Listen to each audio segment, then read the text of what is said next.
Hey guys, how's it going? Josh here. So as you can tell by the title, it says 26 flaws I found with Man of Steel.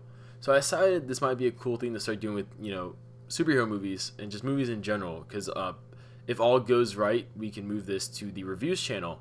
Since we're, starting to pick up steam with that, really, we're putting the final touches before we really put stuff up. So I figured this would be kind of like a pilot for it. So obviously this is Man of Steel. I'm sure this will generate some, angry comments probably. People are going to say I'm a Marvel fanboy, whatever have you. Today I say you're very inaccurate. My top two favorite characters are DC. Like, right next to my bed, there's the Batman thing you can see right there. I'm wearing a Superman tank top. My bathroom, my toilet rug, the rug in front of my toilet, it's Batman. The only Marvel thing I have in my room is Spider-Man shower curtains. So, yeah, sorry to disappoint you.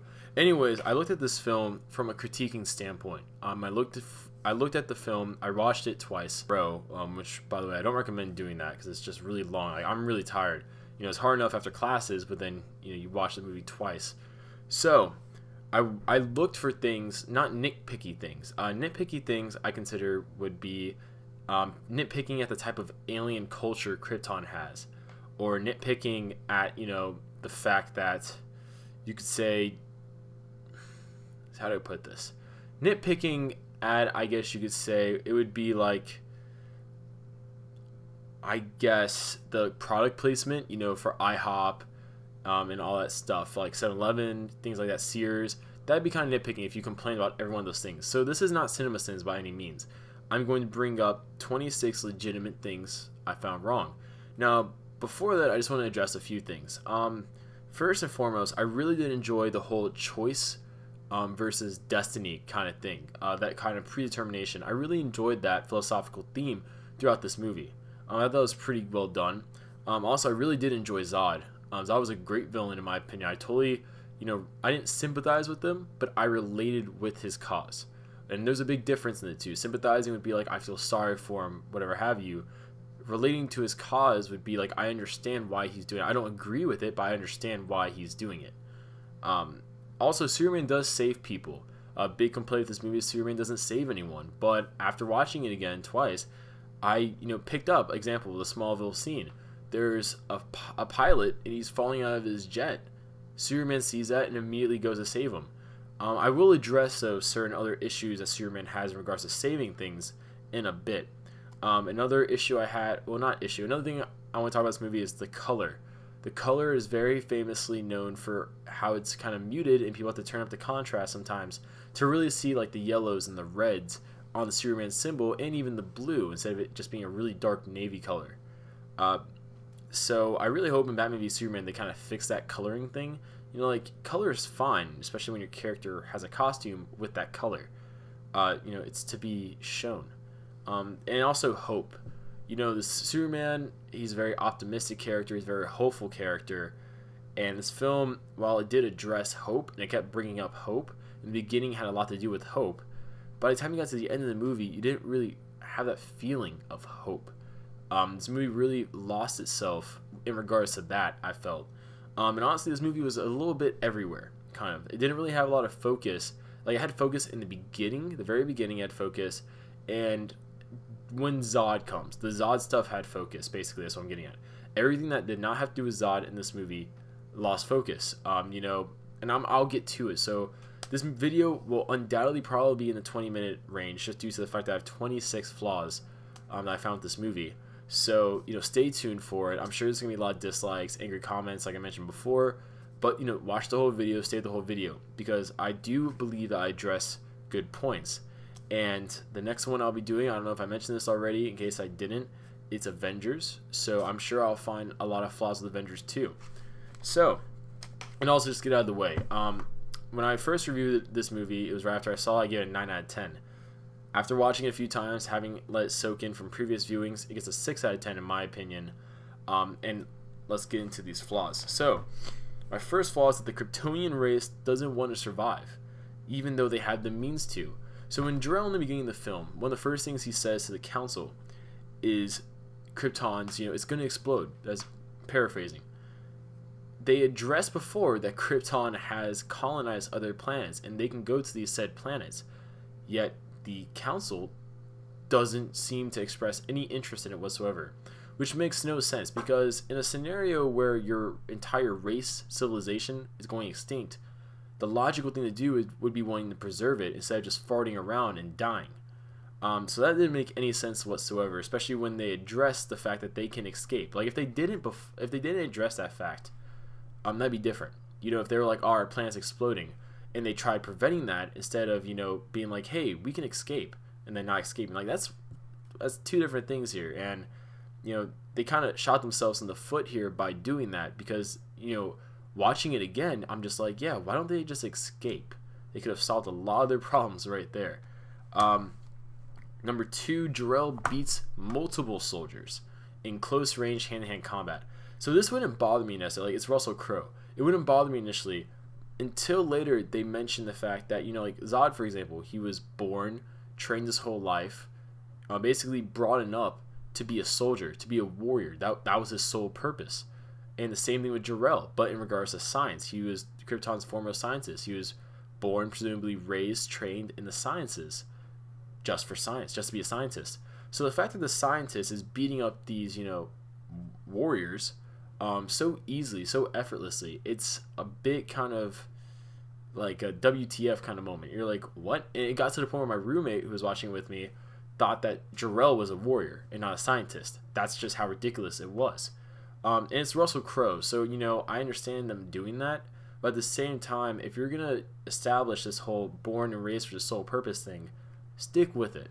Like Jor-El doesn't have to be fighting these people. In most media, Jor-El is not even fighting anyone. He's a very calm, usually an older member of the Kryptonian society, very respected. Here he's shown to be respected, but it's the close range combat thing. He should not be this good at combat. For what they tell us about the Kryptonian culture. Also, the whole one child equals hope for the entire race. So when they send Clark away, Kal-El away, they mention that he's the hope for the entire race. That makes no sense whatsoever. First and foremost, how does Jor-El know that he can reproduce with humans? Why just send one child away? Send another child with him. How is he going to reproduce? You put the whole codex in there with him, but there's no way for him to repopulate the civilization. And a lot of people are going to be like, what about the ship that, is in Canada and eventually goes to the Arctic? That's fine, but Clark had no idea that was there. And Jor-El did not make a mention of that. So pretty much Jor-El sent Kal-El to Earth by himself with the codex in him.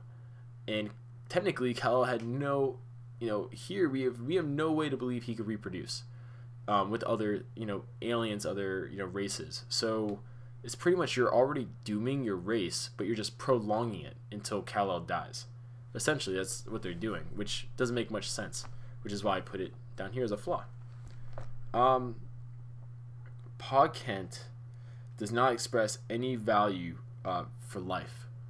Now, the Smallville version of Pa Kent is probably the best live action version I've ever seen of Pa Kent.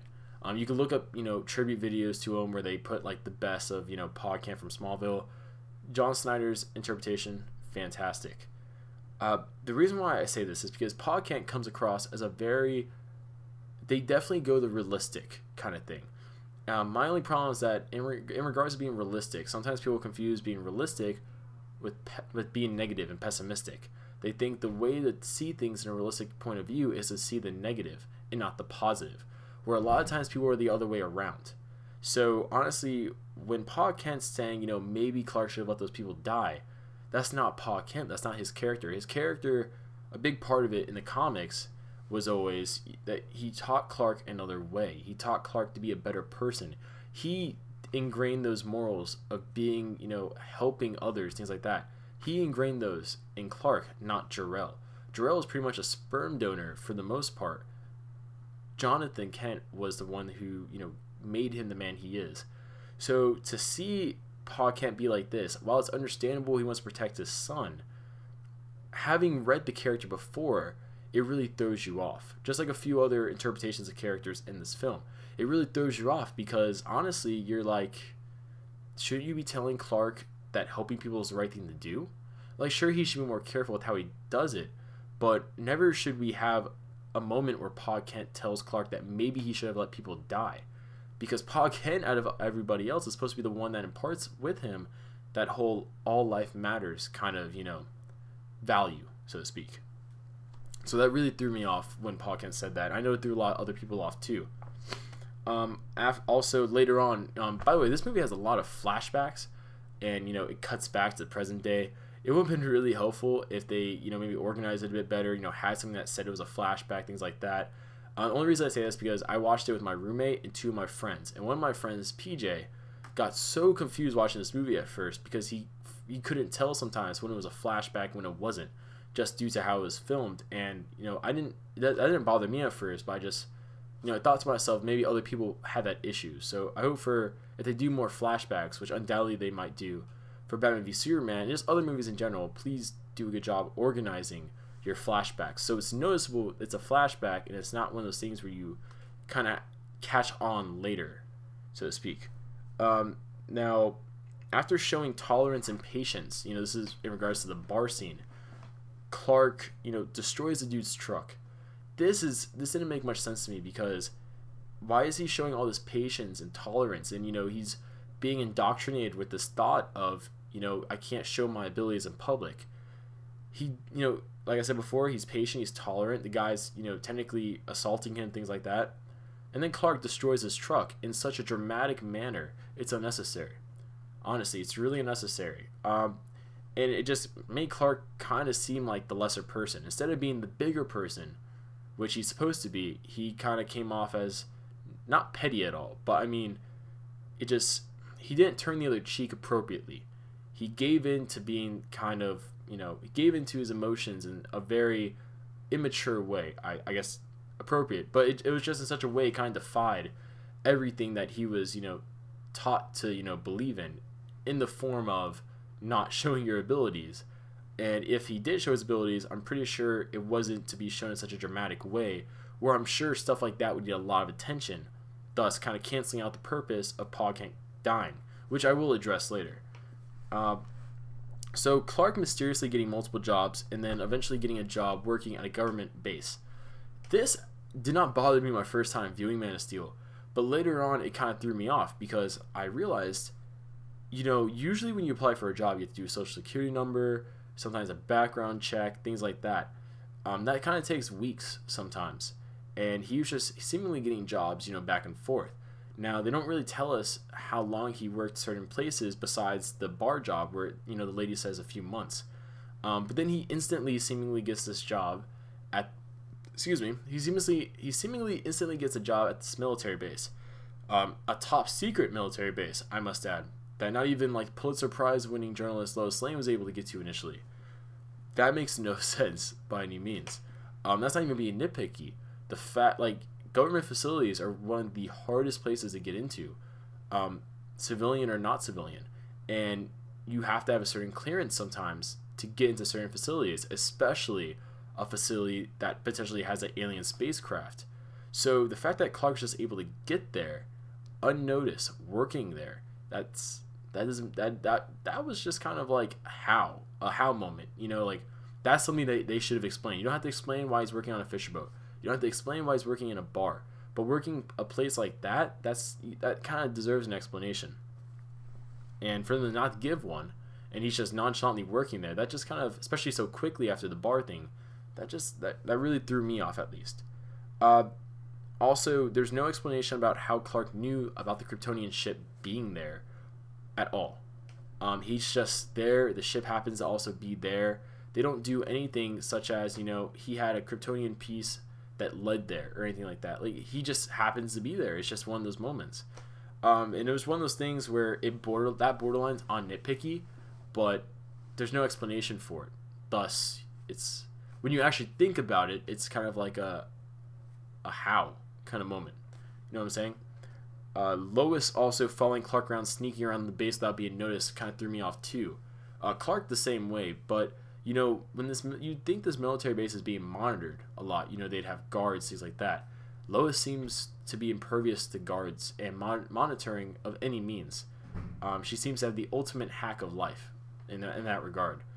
And also Clark with his senses, he should have known someone was following him, but the argument could be made that he wasn't paying attention. He was focusing on just what he was, doing at the time. And that also borderlines on nitpicky. But it's just one of those things that when you really think about it after a few viewings, it kind of stands out to you. And you really think about it because you want to make sense of it. Also, another thing is Jor-El's AI. I had no problem with Jor-El's AI. I thought it made sense due to how advanced our society was that he would be very advanced. We have Siri today, which is quite advanced, I think. So it makes sense that Kryptonians would have something as advanced as Jor-El's AI. However, Jor-El's AI had access to Kryptonian knowledge in events that he should not have ever had, such as, the fact that Zod and his people were sent away, things like that. That happened after Jor-El's death. And since this was supposed to be Jor-El's consciousness, the logic for Jor-El knowing that doesn't make much sense. So, yeah, that actually did throw me off a little bit, just because recently I watched the video Armin made, his Man of Steel review, where he talks about it.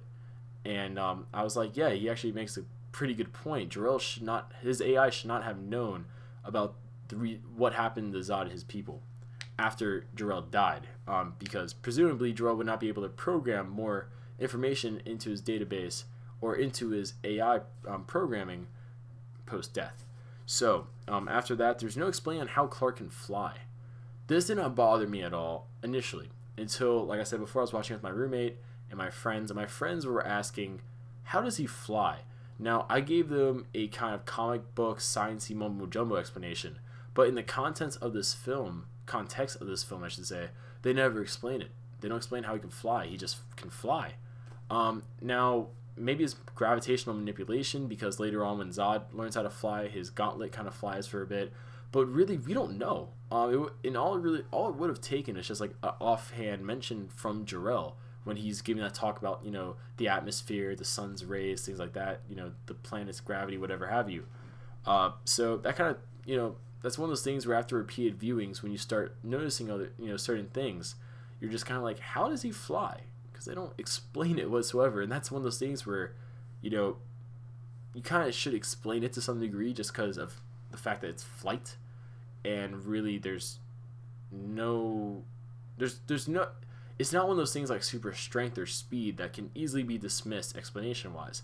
This is flying, and it's flying basically like a jet, which takes maneuverability in the air, which needs explanation. That's what I'm getting at. So let's blow through these last ones. I don't make this video too long. Lois tracking Clark down to Kansas so fast. So I recognize the fact that she's award-winning journalist, and that didn't bother me that much. That actually made her seem very, very resourceful and very good at her job. But what kind of threw me off about this later is that at the end of the movie, the government can't seem to track Clark's home location, which is weird considering he mentions directly to the colonel, "I'm from Kansas," and the fact that Lois knows who he is just like, how does Lois know, but the government does not know? And this guy's living at their doorsteps. Like, you cannot tell me the government cannot find out Clark Kent is Superman. That makes no sense whatsoever. Government, if basically my point here is that if Lois Lane can easily find out within a day's time span, which is, this movie took place in like a day time span from when when Lois started, trying to figure out who Clark is. If Lois can find out in days time span who Clark is from how little she actually knew about him, the government should be able to find it, because the government has a shit-tillion more resources than Lois Lane, and I'm pretty sure they can make a designated team day and night just to find out who he is. So the fact that they couldn't, even though he directly said, "I'm from Kansas," which gives you the one state to look at, like, really, come on. And also, don't say where you're from, man. Come on, that's just stupid. Pa Kent's death. This is a kind of sensitive topic to certain people. I fully understand the scenes, like where the scene's coming from. Pa Kent is being the ultimate protective parent. Props to him. However, to a degree, the original purpose of Pa Kent's death was to teach Clark a very special lesson, that no matter how hard you try, you cannot save everyone. And the problem with Pa Kent's death in Man of Steel is that he didn't even try. Like, Clark tried, but Pa Kent was just like, nah, dog, don't do it. Don't save me, bro. And the problem with that is that Clark wasn't allowed to try. He wasn't allowed to experience the fact that you cannot save everyone. Example, read All Star Superman. It's heartbreaking. Same thing with Smallville. Smallville had the same thing. The heart attack and everything. It's heartbreaking because Clark wants to save him so bad, and it's one of those things where it's out of Clark's hands, which makes it even more perfect. The tornado and everything, that was in Clark's control. Clark had no reason not to be able to do that. But a heart attack from Jonathan Kent, that's one of those things where Clark has no way as Superman to stop a heart attack. He just doesn't, and that makes it much more heart-wrenching to see that, especially after a well-developed bond between Clark and Jonathan Kent, which is why I mentioned Smallville earlier, because that Smallville, like I said before, had probably the best relationship I've ever seen in live action for Jonathan Kent and Clark Kent, which, arguably is because it was a TV show, they had more time to develop it, but I point to that as a good example because you really feel it, and I recommend everyone Google, Paul Kent's death scene from Smallville, but because of what I'm saying here. But yeah, my problem with the death scene in Man of Steel is that it kind of defeated the original message, the original kind of impact Paul Kent's death had, which was the fact that you can't save everyone, even when you're trying your hardest. Some things are just out of your control. So and I felt like they tried that, they just didn't really execute it, I think, that well. So the Force Jesus imagery was kind of interesting. That was kind of weird for me. I don't understand why Clark went into a church, especially a Catholic church, in this film, considering his existence to a degree kind of disproves certain aspects, you could say, of Christianity. So it was pretty interesting. Also, especially because he's from the Midwest, and usually he's portrayed as like a Protestant, things like that. So I just thought it was interesting he went into a Catholic church. But moving on, that's not really much of a flaw, as much as I was just kind of curious about, them doing that. But the Jesus imagery was kind of not unnecessary, I think, when they had it throughout the film, things like that. And when Clark's like, Amen, and I'm like, dude, you're not Space Jesus, chill. Anyways, Zod wanting Lois later in the whole Clark-Lois relationship. First and foremost, I haven't seen a more forced relationship in a comic book movie since Thor. Thor and Jane was extremely forced. Clark and Lois in this movie, potentially even more forced. At least, Jane and Thor had time to, develop a relationship. Clark and Lois in this film, it was pretty much, I saved you, let's make out. It was kind of ridiculous in that regard. Also, Lois, it was just very rushed, basically. Rushed and forced. More forced in Olicity and more rushed than Jane and Thor. However, when Zod wanted Lois, that also made no sense whatsoever. There was no reason for wanting Lois. Lois knows nothing that can help you whatsoever. So the fact that Zod wanted Lois in particular, it just seemed like plot convenience to make Lois more kind of needed in the film, when at that point she really wasn't needed. It was Superman's story, not Lois's. Also, Krypton terraforming planets, but the people can't survive. That threw me off, and to really flesh out what I meant by that is Krypton could terraform planets. They mentioned colonizing planets, but as Zod says, the planet, obviously the colonies kind of dried out. They kind of, I guess, were unsuccessful, which doesn't make sense, because if you terraform your planet, you should be able to survive on it. So I'm curious on why these colonies were not able to survive. They don't give an explanation for it, which makes me think, so if those colonies couldn't survive, what makes Zod terraforming Earth a feasible feat? Like he can terraform it, sure, but what makes Zod think that they'll survive if these colonies previously were not able to survive after terraforming the planet? And that was a successful terraform too. So this was at the height of Krypton's power. This isn't like now, where Zod's pretty much a refugee. Zod and his people were pretty much refugees of Krypton. Back then, they were at the height of Krypton power. Krypton wasn't destroyed yet, and they still didn't survive. So that kind of throws me off there in Zod's kind of thinking up here in regards to the future of the Kryptonians on Earth. Also, Zod has no reason to destroy Earth besides just cause. Because if you could terraform the planet, really you can choose any planet. That's the whole point of terraforming it. So by choosing Earth, he just pretty much comes off as a big dick. It is unneeded. Also, speaking of unneeded things, the damage to Smallville during that fight scene was incredibly unneeded. Smallville gets trashed, which doesn't make much sense considering there's a lot of fields in that town that a fight could have happened in. And you could have a shit ton of damage to the fields. And sure, it would impact them agriculturally, and I'm sure economically through that, but it wouldn't be nearly as devastating as destroying their gas stations, their their commercial stores, things like that. Like that takes a lot of time to rebuild. The agriculture, while it takes time to replant, it's not nearly as an immediate blow, basically, to Smallville. Like people are losing jobs over at Smallville because there's no places to work. Versus, like I said before, a lot of people use the Goku explanation. Goku took Vegeta when they first fought to kind of an empty area. Clark should have probably done something similar to that fighting in Smallville, considering that's his hometown. But you can argue he was being very emotional, trying to protect his mom. So that argument is there, but at the same time, the amount of damage done to Smallville, especially from the military too, just seemed a little bit over the top. Also, the purpose of the world engine made no sense.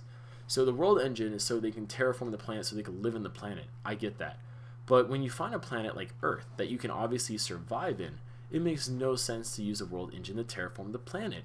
Especially because by terraforming the planet, you're going to lose the special abilities you have, which obviously are more they're all positives, really. There was no negative seen from the powers in the film. And if they really want to rebuild Krypton as this mighty society, those abilities would definitely come in handy. So, the purpose of the world engine was kind of destroyed by the fact that Kryptonians can survive on Earth after, a few hours of adapting, basically. Also, the damage to Metropolis before Clark and Zod fought was definitely unnecessary. Like the planes crashing the buildings, things like that. That was incredibly unnecessary. The buildings collapsing too. It was one of those things where it was like, really? Do we need that? Like when Zod and Clark are fighting, Zod and Superman are fighting, that's one thing. Those are two incredibly powerful beings. I would expect a lot of damage. But, when the world engine's going off, obviously that would cause damage due to how it works with the gravity and stuff like that. But, the amount of damage just caused by, the planes crashing and stuff, that was over the top, I think. To the point where it's almost distracting. It really made you think, like, why? Why are they showing so much destruction before the big fight scene? Also, Superman destroying Krypton's chance to survive, and the way he did it was totally off-putting. In comics, Superman would do anything to bring the Kryptonians back. Kandor is a perfect example, the Battle City of Kandor. In comics, Superman tries tirelessly to help them in any way possible because that's the last of his people, and he really cherishes them. Even though he was raised more of a human, he acknowledges his Kryptonian side, and that's important to him. That's a part of him that's important to him. So the way he was like, Krypton had its chance, and he destroyed the ship that had the, basically ability to help Krypton survive, that was very out of character. I believe it was out of character, at least. And I do not agree with that whatsoever. So, moving on, there's also Superman trying not to lower the property damage being destroyed. I didn't really notice this until he was fighting Zod, and obviously they're going through buildings and all this stuff, and Zod throws a truck at him. And Superman, instead of trying to catch the truck and keep it from crashing into a building, he simply jumps over it. And while Superman did attempt to save people in this film, he did not try stopping collateral damage by any means necessary, which is a part of saving people. In case Superman, in case people do not know that, collateral damage indirectly will cause harm to people, because it's collateral, first and foremost, but also because, if you're destroying buildings left and right, like I said before, you're taking people's jobs away. They can't work without a place to work at. So it's causing damage to the city, if not by killing people, by basically taking away their income. Which, in certain philosophies, taking away people's income is just like killing them. I believe Locke actually is the one who said, if you threaten my way of income, I have the right to kill you. You're causing an act of war against me. But enough of that philosophy, mumbo jumbo. So, also, Superman killing Zod is very controversial in this film. I honestly recognize the need of it. I do not fault Superman for killing Zod. However, it was very much out of character for him too, and it is a flaw of this movie that they include that in the first place. Now, the reason why is because Superman is one of those characters that is all about it's another way, and he's supposed to be that shining example for humanity, what we can become. Like they said in the movie, an ideal to strive towards. By killing Zod, you don't stoop to his level, because that would involve doing a lot of other bad things. But by killing Zod, you basically admit to defeat to the villain. You don't win. over the villain. You don't get to properly be the hero you're supposed to be, especially for Superman. Um, like that's a pretty big thing. When Superman writers are coming out and saying that this is a bad writing of Superman, that's I think when you should know that this is maybe not the best idea. Like I know they did it. I know why they did it. They did it to teach a message, and it can be argued this was a part of the no killing rule, but the no killing rule is supposed to be something already ingrained in the character of Superman, so he wouldn't kill by any means. And honestly, it's been mentioned before, Kryptonians, they already had the technology to make artificial atmospheres. Would it be so far-fetched to remake that? Maybe because a lot of the stuff's destroyed. But there should have been another way to deal with Zod. Besides killing him. Killing him, the way they set it up in the film, it should not have been killing him as the answer. That's not what you should be teaching. When you have this character of hope, optimism, another way, things like that, you should not be having him solve his problems by killing, because that kind of goes against the message he's supposed to be sending to others. And also the family that Zod's targeting with his heat vision. I didn't really notice it until now, but they actually could have easily moved out of the way. If they just went forward a little bit and off to the side, instead of moving just to the side and pinning themselves, they could have gotten free while Superman was holding Zod back. So really, that family is, whoever was moving for that family, like whoever is in the film was like, hey guys, let's move this way. They're an idiot. Also, my last flaw with this movie, number 26, is the conclusion. The conclusion was not a proper conclusion to a self-contained story, I believe. Now, the reason I say that is because while repercussions of the film being addressed in Batman v Superman is perfectly fine, it's normal, I'm not mad by it. Like, that would not bother me by any means. They don't show any rebuilding at all. They don't show any aftermath at all. They don't acknowledge what just happened in the film. The reason why I say the conclusion is a flaw at the end is because they seemingly want to avoid acknowledging what just happened. They simply just move on. Everyone's all happy and everything like that. The guy's flirting. That guy's flirting with Lois, like, oh, let's get tickets to the game, yada yada. It's like, really? Tickets to the game? Do you even have a stadium to play on at this point? Why aren't you talking about the rebuilding effort? You had this cataclysmic almost event just happen, and no one's mentioning it whatsoever. I'm not even going to go into the fact that Clark Kent looks nothing like Clark Kent in regards to disguising himself. He just looks like Superman with glasses, which obviously he is. It was always a very interesting disguise how to pull that off, but especially in this movie, he looks very much just like Superman but with glasses. But yeah, this conclusion was not a satisfying conclusion to the story, I believe. It was it had a good intent, obviously. It wanted to leave you not with such a bitter taste. It wanted to leave you with something much more happier. Obviously, that seems like the goal. However, it failed to acknowledge what happened before, and by failing to acknowledge what happened before, it did not properly conclude. And that left you with a sense of, well, what about this? What about that? Which it should not have left you. You should not be questioning the rebuilding effort in Metropolis. They should have acknowledged that, because a big part of this film, especially near the end, was the destruction caused to Metropolis and to the world technically too. Surprisingly, they never address the fact that technically the world engine mildly affected the planet's gravity. Still, you can't unterraform the planet after you destroy the terraforming device. Yeah. So that's pretty much it. Technically, it's 27 with the whole terraforming permanent damage to Earth thing. But yeah, comment below with your guys' thoughts. What did you guys think? Do you think I was being too harsh on this movie? Are you guys hoping I rip a new one on Avengers when I watch it?